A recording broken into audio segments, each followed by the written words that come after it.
Full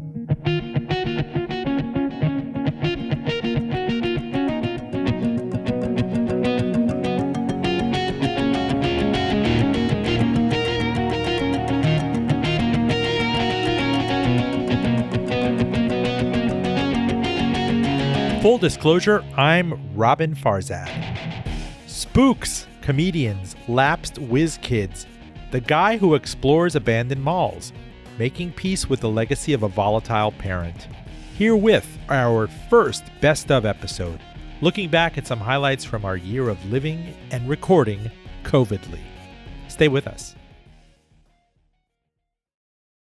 This episode is made possible by the support of Salomon & Ludwin, a boutique wealth management firm dedicated to helping families make smart financial decisions. You worked hard and sacrificed to create and build wealth. They treat advice given to you with the respect your journey deserves. For over 30 years, Salomon & Ludwin has earned a reputation of trust and confidence, recognized by Barron's as a Hall of Fame advisor. More at salomonludwin.com. Full Disclosure podcast to NPR One, Spotify, and Apple at link fulldradio.com. Please subscribe, rate us, and recommend the show to others. And follow on Twitter, Facebook, and Instagram at FullDRadio. We start with the story of Michael Saman, the teenager who was plucked right out of high school to go to work in Silicon Valley.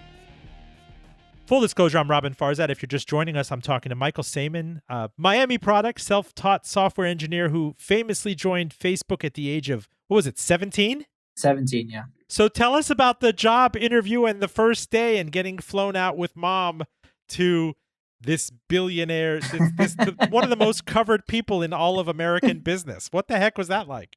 It was crazy. It didn't feel real for the most part. I mean, flying out there, my mom was frustrated the whole time because she kept telling me as a kid that when I was going out into the real world, I would have to learn how to do my dishes. I would have to learn how to do my laundry. I would have to do all these things. And here they were giving us a tour of this Disney World-like campus where they give us the food, they do our laundry for us, they pay for our transportation, and they give us basically everything we ever wanted. And my mom's just like, what the hell? This isn't fair. Now you're going to go out there and you're going to get everything you wanted. And so really it was pretty crazy. I think the most remarkable thing for me was just how regular Mark looked. He just looked like he wasn't a billionaire, if that makes any sense. I guess I didn't really know what a billionaire looked like. I just knew he was one of the wealthiest people on the planet. And so the entire time I was just thinking, oh my gosh, he is a billionaire. How does all that money fit in him? Like, I was like, is he going to explode? Like, I don't know. Like, I didn't know. I was like, this doesn't make sense to me. It was really grandiose, but it was also kind of the opposite of what I expected.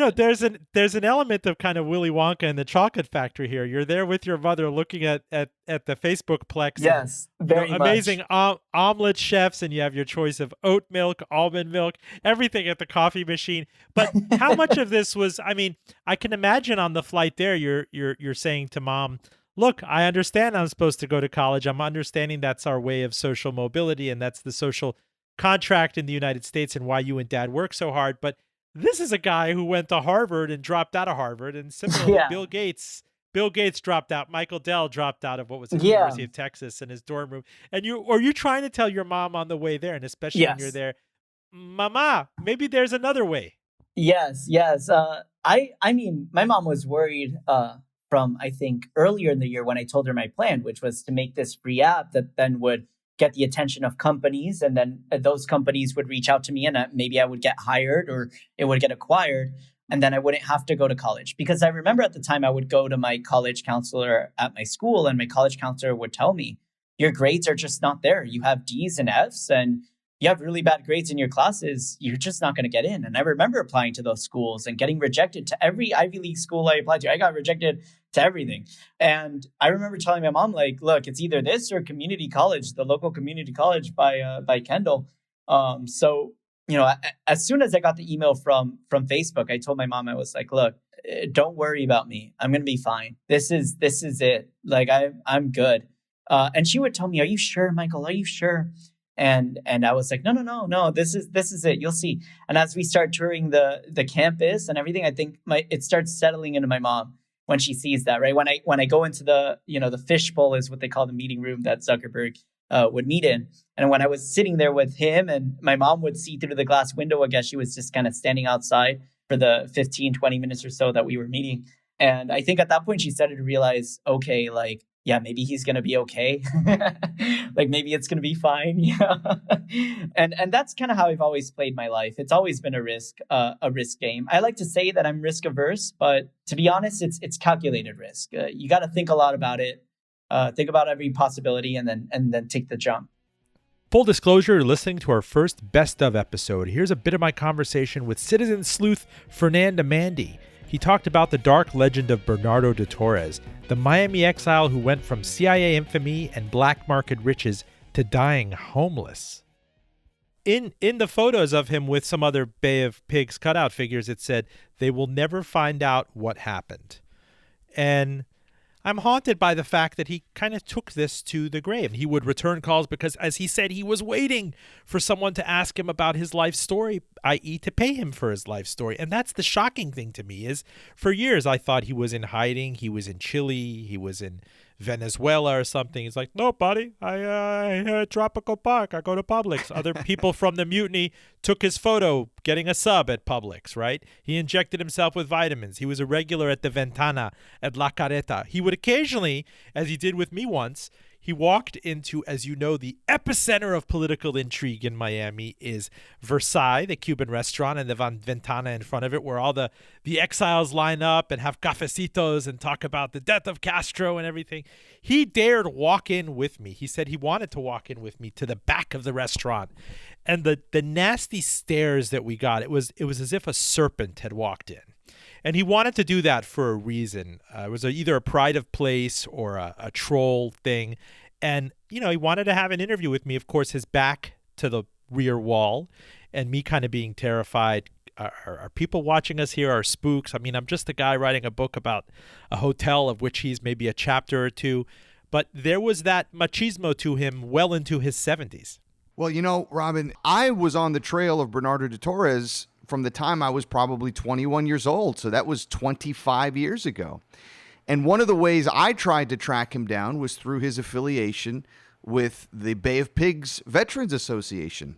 Bernardo de Torres was a member of the Bay of Pigs Brigade 2506. That's where his relationship, a lot of people believe, with the CIA commenced in earnest. Now, explain to our listeners, this is the CIA-trained battalion that was defeated by Castro at the Bay of Pigs. Kennedy did not give them cover. They felt betrayed. A lot of these guys were trained in Miami. They were exiles who wanted to get revenge and take back Cuba, and it was a catastrophe for the United States. He was the head of intelligence for them.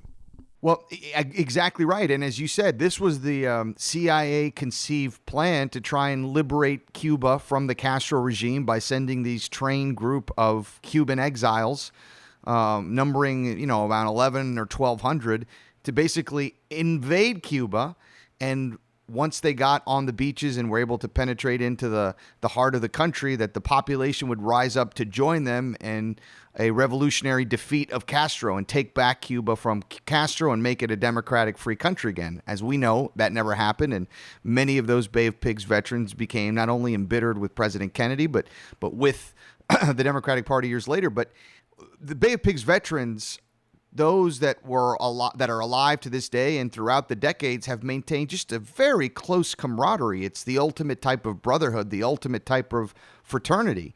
And you could ask any Bay of Pigs veteran about this name, that name, or the other name, and they will tell you not only who about that person, they'll tell you about their brother, their sister, their mother, their father, where they grew up in Cuba, where they met in Miami, where they trained together. There's literally almost total knowledge, right, except for one man, Bernardo de Torres. And I'll never forget going into the Bay of Pigs Museum one day, which is there right off of Southwest 8th Street in Miami, where they have all of the photographs and the memorabilia. And it's kind of a living historical museum monument to these veterans of the brigade. And being in there and speaking to the head of the association at the time. And I said, hey, have you ever heard of Bernardo de Torres? And he says, Bernardo de Torres?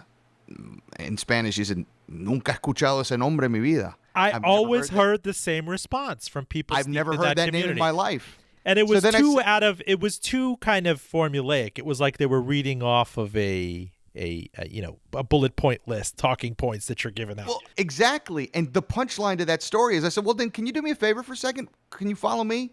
So I escorted the gentleman who I was talking to, who was the former head of the association, who was a veteran himself. I asked him to join me, and there were pictures on the wall of the different Pigs Brigade leadership groups in the early 1960s, 61, 62, 63. I said, yeah, he's that guy standing right next to you there. And then he said, no sé. No, I don't remember him at all. So as you said, there was this air of unbelievable, obvious mystery. Obfuscation. Obvious obfuscation is what I'm Obvious obfuscation. And it was, like you said, Robin, so well, every single brigade member I ever spoke to had the same response. I've never heard of that guy. Sticking with Miami, my hometown. Full disclosure, if you're just joining us, we're talking to Ricardo Morales Jr. He is the son of the late Ricardo Monkey Morales. If you Google Ricardo Monkey Morales, he was a notorious informer, strategic drug dealer, explosive expert, CIA agent.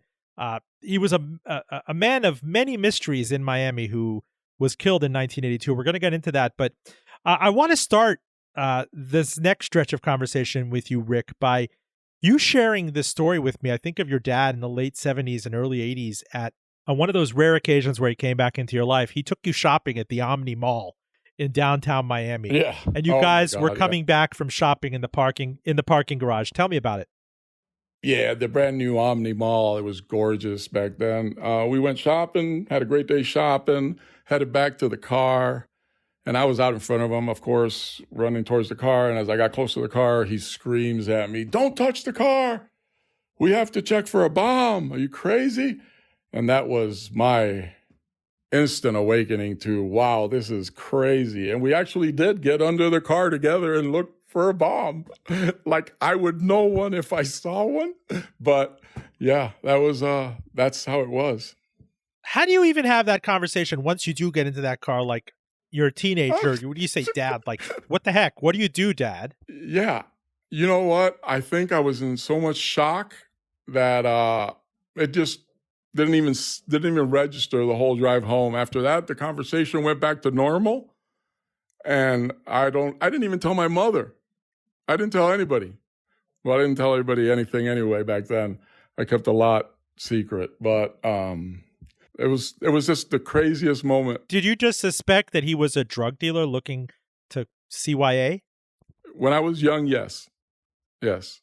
When I was young, yes. After the airplane bombing, where I'm old enough to do research, then I start learning about the CIA, the Congo, the missions in Europe, stuff like that. I'm going to take you back to the early to mid 1970s where he decides things are getting really hot in Miami. He's been an informant. He has killed people. He has tried, there was one incident in broad daylight in the late 60s, I think in Little Havana daylight, where he sprayed 17 rounds from what's called a grease gun, an automatic weapon, into a fellow exile's face. The guy survived, and he again called that another day at the office. But his legend right now in the Anton. His legend. Yeah. The guy's name is Anton. They used to call him atomic, because he couldn't be killed after that, they said. So that's the thing, is that every domino table in Little Havana, there'd be legends about your dad wafting. And to take it back to when he nearly had his legs blown off, I believe in 1971 or 1972, he got into this habit of always checking for dust streaks on the car when he left the car and he came back. Whether he was shopping, whether he was driving around, he wanted to make sure that nobody had tampered with the car in his absence. And another thing is, with the, there was an enemy of his with the whole situation with Eladio Ruiz, a person who tried to kill your father in the early 1970s. There was a famous scene where it was a drive-by shooting. Your father was in his car and he took a slug to the side, a bullet to the side of the head. And he was just injured, and he knelt down kind of into the floorboard of the car, peeled out the bullet, put it on his dashboard effectively, and then turned on the light and rolled out of the car. And as I wrote in the book, he pursued the would-be assassin, knocked on his door and Yeah, he actually shot him in the face. took out the dome light. So he actually removed the dome light. This is crazy. From inside the car. Yeah, so he has more than nine lives at this point. And this is just illustrating just how hot it had gotten for your dad in Miami. But yeah, that story is a good story because the guy who was coming to kill him was an informant who was trying to get him inform on my dad. And then my dad found out, and that's how that came up. So he was waiting for him, and they were, he saw them from the apartment where he lived downstairs getting ready with their guns. So he let one of them came up, he entered the house, and on the way out, the guy made the mistake of exiting first. And then my dad took him out. Funny man Kyle Grooms on his meteoric rise from Def Comedy Jam and Chappelle Show to his brush with death. Tell me about your big break. When did the big guys come knocking? When was it outside a kind of provincial I-95, 305, 954, 561 to getting called up to New York and L.A.? You know, I did, Def Jam, I did my second year in stand-up. My second year doing 97. I started in 95. I did Def Comedy Jam in 97. But it wasn't a big break. It was just like, oh, I can still do this. I was still actually working at Univision. I had to take vacation days to go shoot Def Comedy Jam. But I think in 2001, Jamie Foxx used to have a comedy festival in Atlanta called Laugh-A-Palooza. And that's when I met a New York manager, and they were like, hey, you need to come to New York and hone your craft. And, that's when I was like, okay.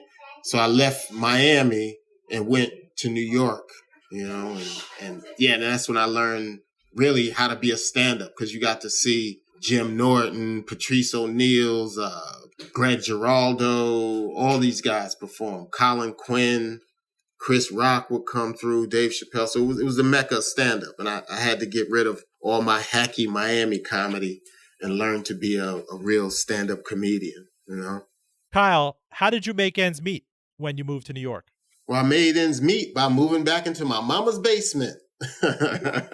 Now, my mother lives in Perth Amboy, New Jersey still. So for the first year or two, I stayed with her. And I booked gigs, I was off and running my first year in New York. You could book enough local gigs, enough college gigs. Then I started getting TV sets and getting TV exposure. And once I got on the Chappelle Show, maybe my second year in New York, maybe my first year in New York. And moving to New York, you work every day. You could be on stage every night. I think I was on stage every night in New York. Kyle Grooms, tell me about the Chappelle Show. I'm dying to know what it was like to get the call up, because, that thing is it's a cultural totem. I think it debuted, what was it, in 2003?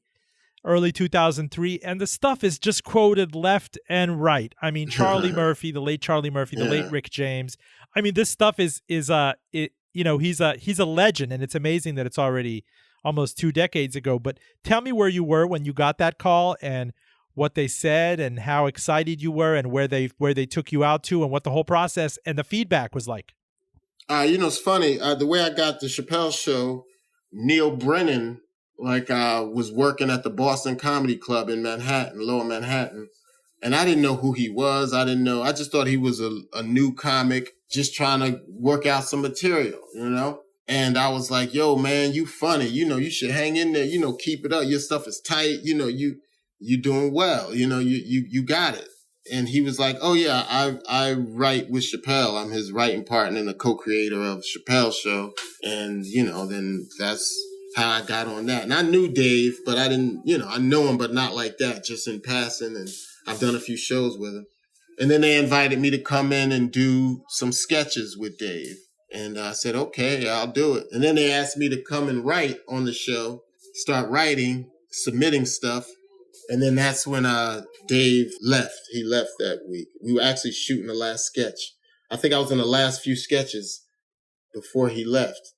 You cross paths with Ashy Larry and Charlie Murphy and all these various people who went off to have amazing careers after Chappelle.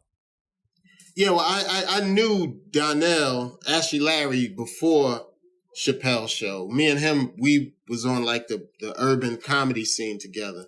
Charlie Murphy, I just knew from TV, but I met Charlie once I signed on to, I started going to the set, and then I was doing the I'm Rich tour. It was Donnell, Charlie, Bill Burr, and myself. And then Bill started getting his own thing.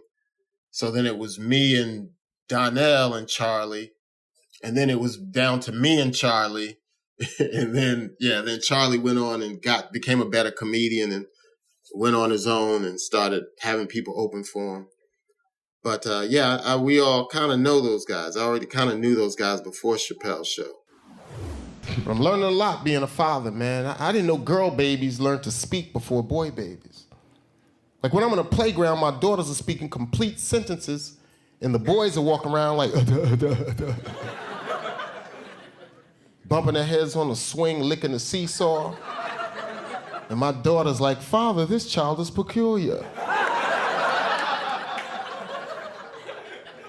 Can we go home now, Daddy? I want to watch Bubble Guppies. My daughters, man, they something. They daddy me to death, too. Daddy, daddy, daddy, which feels good, man. It really feels good to have somebody call me daddy, and I'm really their father.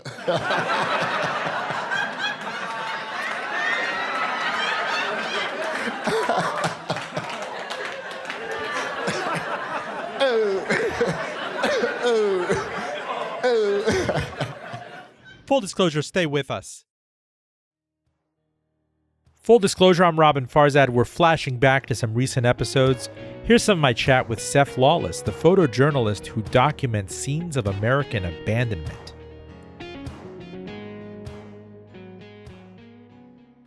You're actually joining us from Cleveland, but I'm not trying to say that's synonymous with an abandoned Orange Julius, but surely Cleveland has got, its knocks and everything.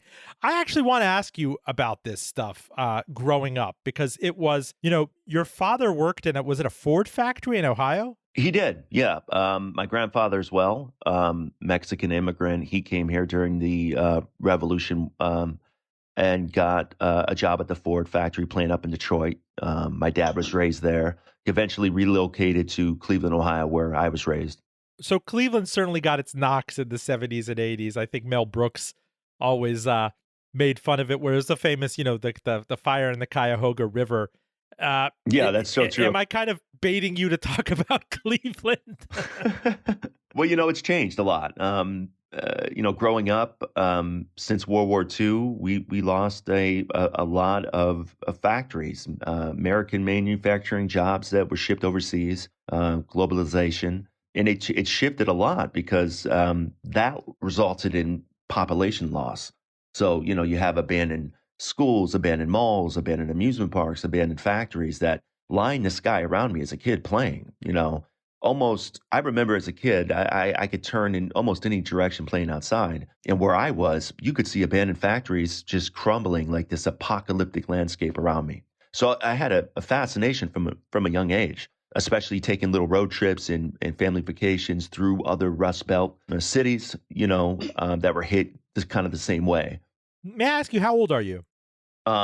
42. So like me, malls were a part of your 1980s childhood. I mean, that was the center of social life. I mean, since the 6th grade. I mean, I try to explain it to my kids. They're like, really? I mean, you actually went there? What did you do? You just walked in and out of stores? There were candy stores? There were music stores, record stores? Yeah. You grew up in that crucible? Oh, I did. Yeah, big time. And a lot of the malls that I shot, especially here in Ohio, some of my most viral and famous abandoned mall images were malls that I attended to regularly as a kid. So it was surreal, profound, very moving, very emotional for me to be in some of these malls over the years. But yeah, they played an intricate part of my life. As you know, I mean, these malls at the time were probably one of the largest communal spaces in America at that time. And people went there. They were gigantic chat rooms before the internet ever existed. You'd meet people, you talk to people, you window shopped. I spent so much time at the mall, and I can't remember. I spent more time just hanging out there than buying stuff. And I think most people could relate to that, I see your interview, the Q&A in cleveland.com. They ask you, I think people respond to your photos because they have memories of these places and to see them now, I mean, and you responded, I'm old enough. I remember Yaugel Lake. I remember Six Flags. I remember going to the mall. I hung out there. These big grand places that served as pinnacles of the community were not only institutions or places of commerce, there were communal spaces where a lot of people went and shared good memories. These are very nostalgic places. Do you recall, and I've often asked retail analysts and economists and others, what was the tipping point? I mean, certainly pre-internet, every town seemed to have the good mall and the dying mall, right? There was a more expensive place that JCPenney moved to, and that wasn't as blue collar and maybe had parking that you had to pay for. That certainly sounded the death knell for a lot of these older properties that kind of came of age in the 70s. No, it's very true, and the death of each mall is different. But for the most part, and what I've seen in documenting, in my latest book, Abandoned Malls of America, covers 26 deserted malls across the country, from north to south to California to New York, and everywhere in between. But for the most part, I noticed a lot of them closed in 2007, 2008, 2009. Well, the housing crisis, right? So that played a role. The economy was hit. The economy was taking a hit.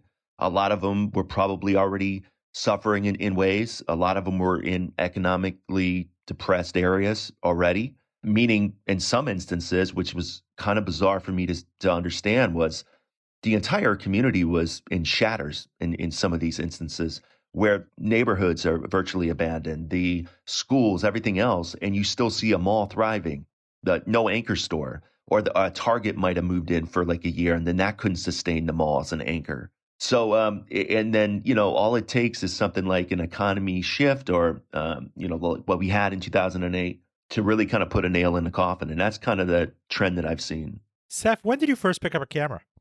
I started in around 2001, late 2001, going into 2002, where I actually started photographing for a hobby and a passion of mine. And at what point, I guess, that the virality of the internet kind of lend itself to this? This is pre-Twitter, pre-Instagram. News outlets were calling you. We started seeing really truly Amazon as a phenomenon in the early aughts with Amazon Prime and a lot of the stuff going online. And certainly, as you said, the Great Recession and the real estate meltdown in 07 and 08 certainly sounded the death knell for a lot of these properties. It really did. And there's 3 in Ohio that are now Amazon fulfillment centers. And a lot of people have been writing me since my book has been released saying that, that mall has been raised, or now that's an Amazon fulfillment center, and it's shipping out that book. So, the irony of that is just so far reaching, I think. But I don't think it's necessarily just Amazon. A lot of people just go to online. Believe me, I think that took a big cut. But I think consumer habits change. And I think, after 2001, we had 9/11. I don't know if you remember this. I definitely remember this, that malls were a soft target for Al-Qaeda. So people were afraid to go to malls, especially after that time. So they started deconstructing the mall, if you will. They had open malls with open courtyards, and people didn't want to shop under energy-wasting fluorescent lighting. They wanted natural lighting. So the consumer shifted. And so I think, we catered, the malls kind of changed into that. So it's kind of a twofold system, I think, while malls pretty much have failed and probably will in a foreseeable future. I caught up with Shelley Tegelski, the mindfulness mogul shaped out of immigrant neuroses and quarter-life corporate burnout.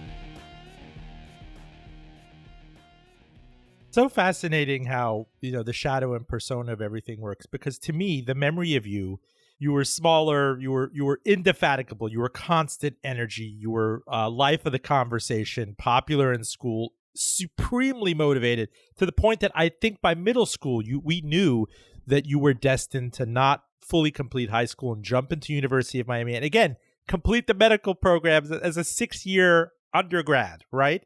Here we are, 40 years or so after I met you. And yes, I knew you were born in Israel. You came with your family to Brooklyn at age 2. I did not know that you were kidnapped while waiting for your mother at the Brooklyn DMV office. And I further didn't know about your Iraqi ancestry and the peasantry, and that we share, something in common in ancient Babylonia. But first, unpack the DMV memory for me. Well, it's interesting because, I don't remember it firsthand. I remember it as it was told to me growing up. And it was one of these stories that was always shared around, dinner tables and like a shock factor. My mother would just gently insert into like a conversation when people would ask about, how we got here and what have you. She would just say, oh, and my daughter was kidnapped when she was 2. And it would create this like big pause of like, what? That's so crazy. So basically, yeah, I was a very gregarious child. I know that's very hard to believe, that I was outgoing and that I like talking to people. And I, would have this habit as well of going up to just strangers and start talking to them. And I was incredibly interested in people. And I still am to this day. And so I would imagine that I probably, interacted with somebody in the waiting room at the DMV. And then when my mother was called in to get her eye exam and was obviously preoccupied with covering one eye and trying very hard as a woman who did not speak English and was trying to, focus on the test that she had to pass, which I'm sure gave her a lot of anxiety and agita, I either wandered off or I was, taken. But my mother, as soon as she, completed the test, turned around and saw that I was gone. I was completely missing and nowhere to be found in the DMV. And there was a good Samaritan that day that sat in the waiting room that remembered me from her brief interaction with my mother and myself while we were sitting waiting for my mom to be called. And she saw me being carried off by a couple.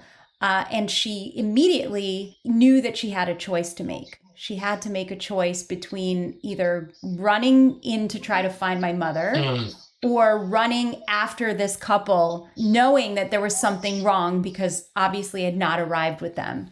And she chose the latter. She ran after this couple, didn't think twice about the potential danger to herself, and followed them for city blocks into a housing complex in Brooklyn off of Ocean Parkway, and saw them entering into a building and then proceeded to run back to the DMV to tell my mom, like, I know where your daughter is, follow me. And again, my mother did not speak English well at all. And so they were sort of, as my mom describes it, speaking in charades. And this woman finally just was like done with trying to explain to my mother what was going on, who at that point was completely broken down in grief and in fear. And she just grabbed my mother's arm and ran all these city blocks with her into this complex, being followed by, at this point, the Brooklyn or the New York PD, which was called to the scene of the crime.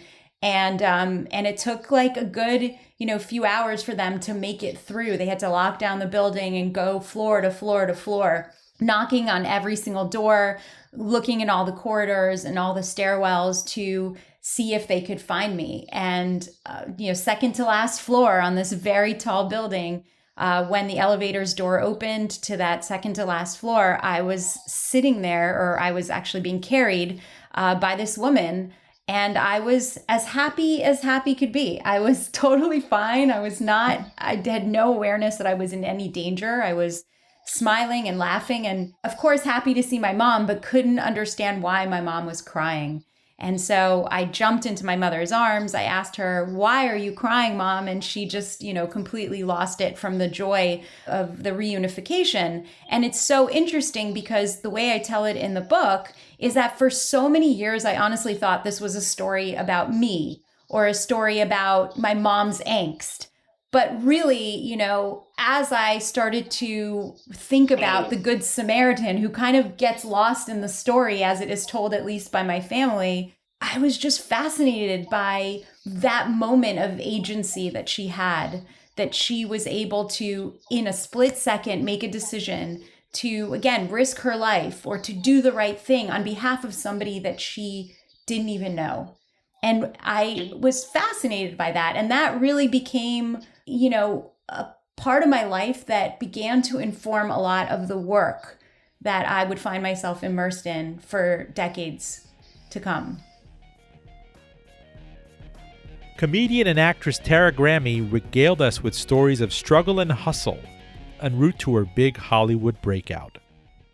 But yes, and I digress as I normally do. Tell me when you left Iran and what your initial memory was in coming out of that country. I left Iran a bunch of times when I was a kid. I had kind of a all over the place kind of childhood where first we moved to the US when I was 2, but then my dad couldn't get a visa, so we moved back to Iran. And then we moved to Canada when I was about 6, my mom and I, because my parents got a divorce. So I was kind of all over the place when I was a kid between Iran, the US, and Canada. But we finally left Iran when I was 6 and moved to Toronto, which is, a very heavily immigrant culture. There's a lot of immigrants in Toronto. And I was in class with mostly kids from Hong Kong, and I wanted to be just like them. So I would make my mom take me to the Asian supermarket and buy Asian snacks because that's what I thought was normal. And my mom was like, I brought you to Canada. What's going on? Why do you think you're from Hong Kong? Also, the cold winter, I remember my mom bundling me up a bunch because it was so cold in Toronto. When did you make people laugh officially? I remember my father, whenever we'd have somebody over, he would have, pour a beer and give me a tiny drop of the beer in another cup. And I'd share this vulgarity when I toasted the person, kind of as a 5 or 6 year old. And I got such a rise out of the room, and my mother was so mortified that I continued to want to think that I was funny for the rest of my life. And here I am today trying to be funny with you. But when did you have that epiphany? It was a little bit later in life. I think we moved to Germany when I was about 13, and I went to a British private school, which was so different from the Canadian public school I was in Toronto. And my way of making friends was kind of utilizing the fact that I'm completely shameless and will do anything to get a laugh. And that's how I made friends, just by being silly. Well, I mean, I have to ask, without being your psychotherapist, was it to conceal volatility or turmoil at home? Was it to conceal another identity, or did this just kind of come to you naturally? I think it came to me naturally. My dad is super funny, very much a people person. My mom's really funny too. I think it was more of there's probably some psychological thing behind it. I'm sure there is. But I think it was more just because I wanted to make friends, and everyone loves the funny guy, right? I just wanted to be loved. You can give me a copay for this after we're done, but go ahead. Yeah, I really think it was more about just wanting to fit in and finding comedy as a way, like as the great connector between people. I went to another international school, people from all over the world, and it was kind of laughing together and making jokes and being silly was how I made friends. Was there stigma attached to being Iranian in Canada at the very least? I mean, I know I felt it in the United States, where I'd always be called a, terrorist or a camel jockey or Saddam, into the 90s or something like that. Iran was kind of this catch basin for everything that was bizarre and menacing and exotic and terrorist oriented out of the Middle East. I never had that experience growing up in Canada. Toronto is a very multicultural city. Everyone is from somewhere else. And racism, I think, it's more undercover. If there's a terrible way to say it, but it's less blatant than it is here in the US. There are so many different cultures, so many different types of people. I never felt like an outsider because everybody was an outsider. I felt different in that, I looked different from the kids in my class because there weren't that many Iranian immigrants at the time that we moved to Canada. But I never really felt like the way that Iranians in America did, that I've heard stories about here. Yeah, I mean, if you look at the band Rush, which I conflate with Toronto and Canada, right? You have a European guitarist, you have the son of Holocaust survivors in Geddy Lee and everything, and I don't think people appreciate the Chinese population in Toronto and how much of a diaspora that kind of built that city at the very least. Yeah, absolutely. Toronto was definitely built by immigrants. New York Times culture reporter and Robin Williams biographer Dave Itzkoff discussed breaking out on his own after living in the shadow of a cocaine-addicted father. Dave, you write about maybe kind of grasping for some element of normalcy when your dad moved the family to Rockland County suburban, New York back in 1991. Right. I'm going to read from your essay in New York Magazine, the excerpt from your book. Though this transition unfortunately occurred between my freshman and sophomore years of high school, the uncertainty that nibbled away at my stomach lining in the first summer of exile was tempered with relief. The farther we were from New York, I figured, the more difficult it would be for my father to feed his habit. Indeed, after we moved, he began to enjoy a sobriety as fragile and as unfamiliar as the suburban silence that now enveloped us. This lasted until the following spring. After months of struggling to make friends at my new school, I had finally been invited to the birthday party of a social studies classmate, a nice Jewish girl with straight auburn hair and a bump in her nose, who was probably just taking pity on me, but whom I thought I had a genuine shot at. All I needed was a ride to that party, and everything would fall into place. While I spent that afternoon staring at myself in the mirror and brushing my hair until it was just right, my father was behind his bedroom door, sometimes watching TV and sometimes talking on the phone.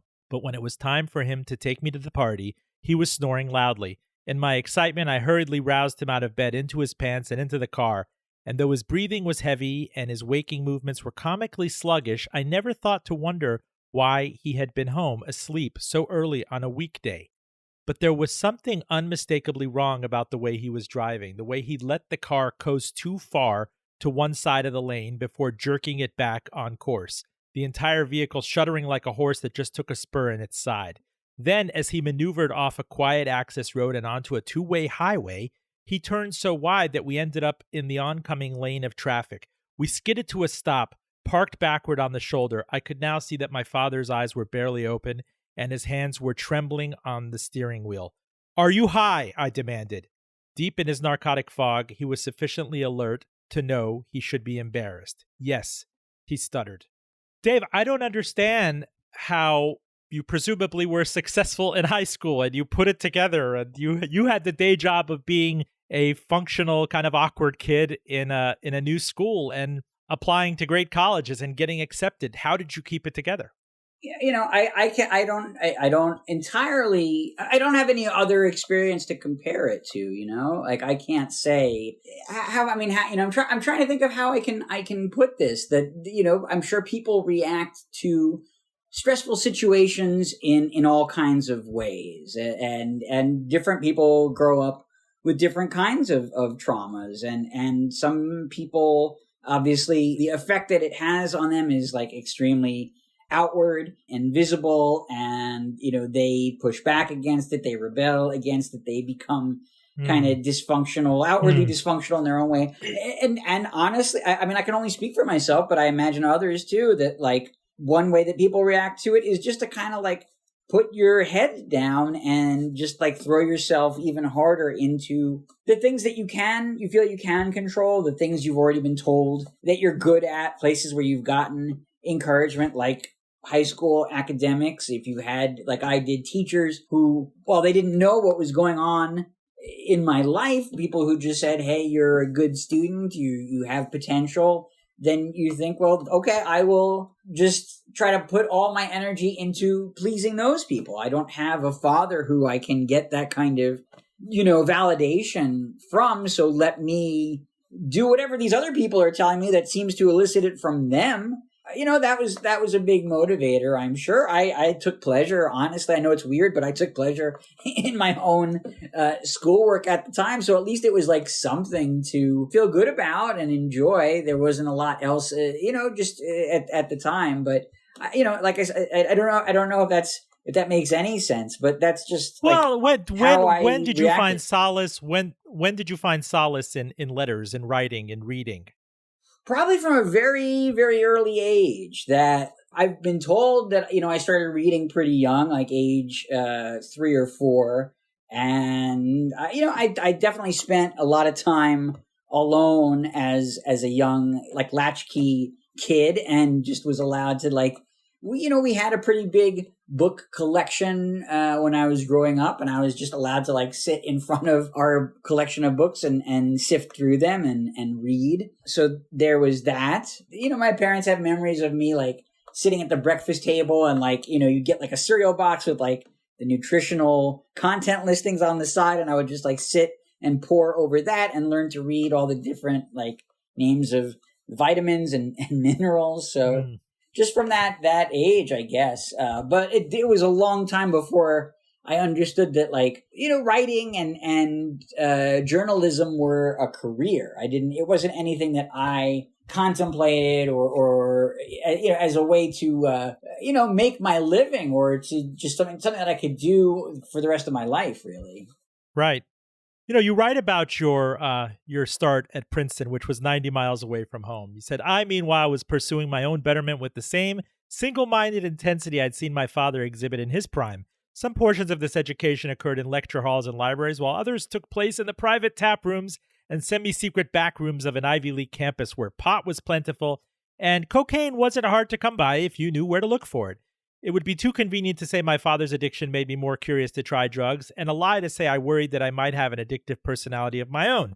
Drugs were simply a part of the college experience, as integral and as inevitable as final exams, and for once, I wanted to know what it felt like to be a normal, relaxed, acceptably disobedient kid.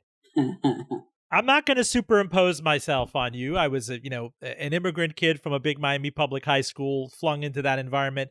You're someone with a tremendous amount of trauma. There seemed to have been an equilibrium with your father and a lull of sobriety when you went off to Princeton. How did you keep it at bay? Would you limit interactions? Would phone calls rile you up? This is where I'm trying to understand how you juggled both worlds.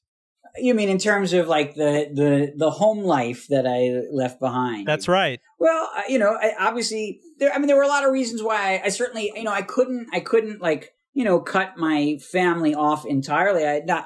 Practical reasons, financial reasons, but also emotional reasons that I wasn't necessarily looking to exercise them from my life entirely. I still wanted very much to have a relationship with them and to try to find some sense of, you said equilibrium, or just a feeling of really connecting and belonging with them in a way that I hadn't been able to when I was younger, but that there were still further opportunities when I got older. Our last stop on this look back episode, one reporter's vision and plan for the transformation of public media.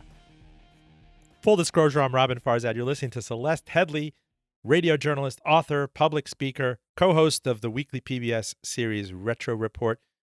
We used to tag team on the late great show Tell Me More. I believe it came to its premature end in 2013. Celeste, you and I have always kid. You are so multi-chromatic and multi-talented. In addition to singing, playing instruments, doing radio, doing TV, speeches, books, I guess, did I read that your maternal grandma was African-American, your maternal grandma was of Russian Jewish descent, but that doesn't even begin to describe your composition.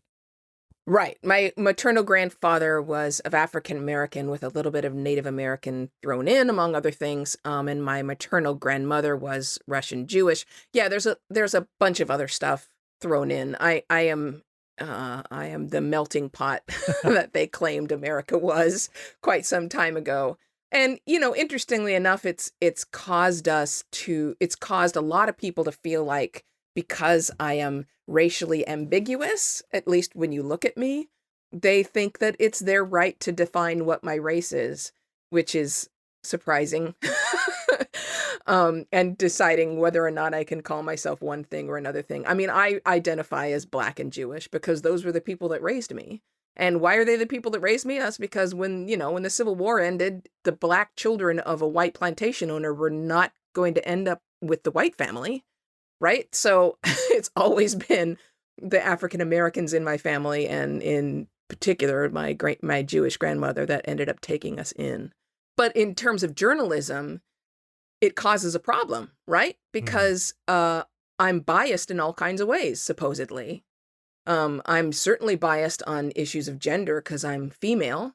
I'm biased on issues of the Jews. I'm biased on issues of Blacks. I'm probably liberal because, of course, someone can't be Black and Jewish and not be liberal. So, one of the things that we talked about in our open letter was to get rid of this idea of objectivity, because so far the measure of objectivity has been white and male. If you're white and male, then you can report on anything. Being white and male doesn't make you automatically biased. But being the member of a different demographic group, especially one that has been oppressed in past years and current years, that makes you biased. Well, you note that the first public report on public radio in 1978, decades ago, said that, quote, public radio has been asleep at the transmitter, close quote, on issues of race. And we see an audit seemingly every year from NPR on staff composition and poll results and everything, saying that yet again, we've fallen way short. And I wonder about kind of as almost this self-flagellation of auditing, but the action has never truly followed up. There are very small things like unpaid internships and other elements that kind of perpetuate, the status quo. To be someone who takes a public broadcasting internship, you kind of have to be of means, right? You have to maybe go to a different city, take on a side job. It's a very difficult thing to do. And in the past, it was just assumed because we are equal opportunity employers that, we're doing our job. And yet every year end, when that audit comes out, there's this week or so of self-flagellation, and then the status quo persists. Yeah, over and over. And if you look at hiring decisions, who is trusted to host shows, who is trusted to be retained, who's trusted to become a correspondent. I mean, those who are not, steeped in journalism may not realize that there are ranks when it comes to reporters.